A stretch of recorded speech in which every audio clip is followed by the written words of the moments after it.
மகர லக்னம், அக்ஷய லக்னமா போகும்போது சனி பகவான் எங்கெங்க இருக்கலாம், எங்கெங்க இருக்கக்கூடாது மேம்? இந்த மகர லக்னத்திற்கு லக்னத்தில் இருப்பது சிறப்பு. ஏன்னு கேட்டிங்கன்னா, இவங்க செய்யக்கூடிய முயற்சிகள் அப்படிங்கிறது, இந்த மகர லக்னமும், கும்ப லக்னமும் கொஞ்சம் ஒரு மந்தமான ஒரு தன்மை அப்படிங்கிறது கொடுக்கும்.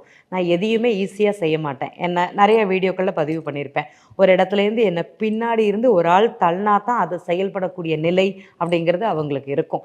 இதில முயற்சி நல்லாயிருக்கும். மூத்த சகோதரன் நிலை அப்படிங்கிறது நல்லாயிருக்கும்.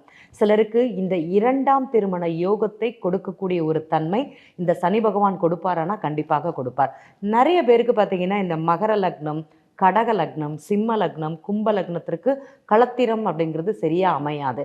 அப்ப அவர்களுக்கு இந்த காலகட்டத்தில் 2ஆம் திருமண யோகத்தை இந்த சனி பகவான் நடத்தி கொடுப்பாரானா கொடுப்பார்.